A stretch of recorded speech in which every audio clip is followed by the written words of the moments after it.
امی، وہ واپس آ گئی ہے۔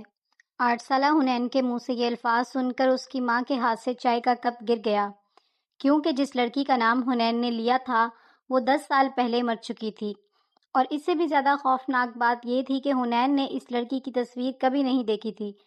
گھر کے پچھلے باغ میں پڑا پرانا جھولا ہلکے ہلکے ہل رہا تھا، حالانکہ ہوا بالکل بھی نہیں چل رہی تھی۔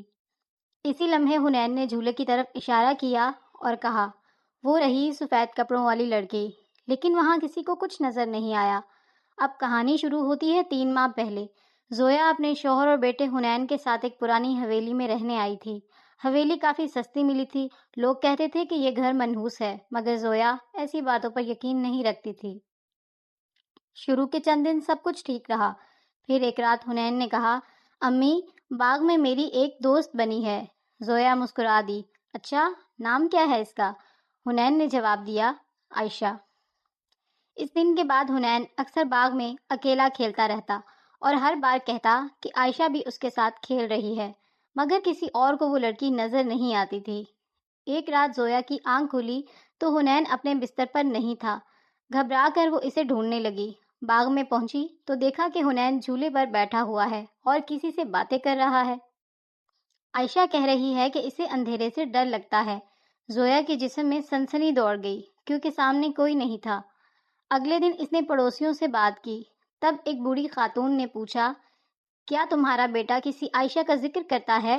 زویا چونک گئی۔ بوڑھی خاتون کا چہرہ زرد پڑ گیا۔ یہ ممکن نہیں۔ پھر اس نے ایک پرانی تصویر لا کر دکھائی۔ تصویر میں تقریباً 10 سال کی ایک لڑکی کھڑی تھی۔ زویا کے قدموں تلے زمین نکل گئی۔ وہی چہرہ، بالکل ویسا ہی جیسا حنین نے عائشہ کا حلیہ بتایا تھا۔ بوڑھی خاتون نے بتایا، یہ عائشہ ہے، 10 سال پہلے اس حویلی میں رہتی تھی اور ایک دن اچانک غائب ہو گئی تھی۔ پولیس نے بہت تلاش کیا، لیکن نہ لڑکی ملی نہ کوئی سراغ۔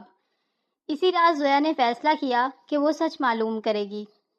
حنین سو رہا تھا، لیکن رات 2 بجے اس کے کمرے سے سرگوشیوں کی آواز آنے لگی۔ زویا آہستہ سے اندر گئی۔ حنین نیند میں بول رہا تھا، عائشہ کہتی ہے کہ وہ تہہ خانے میں ہے۔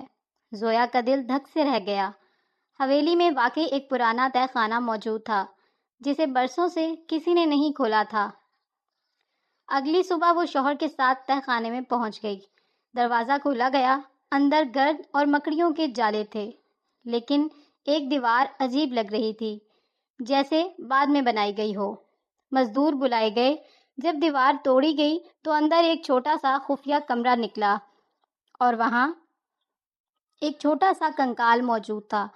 پولیس بلائی گئی، تحقیقات ہوئیں،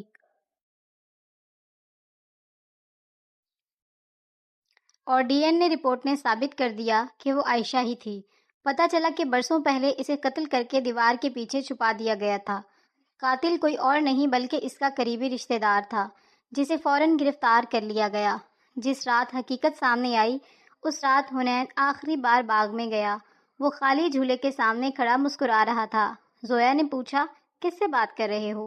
حنین نے آسمان کی طرف دیکھ کر جواب دیا، عائشہ جا رہی ہے۔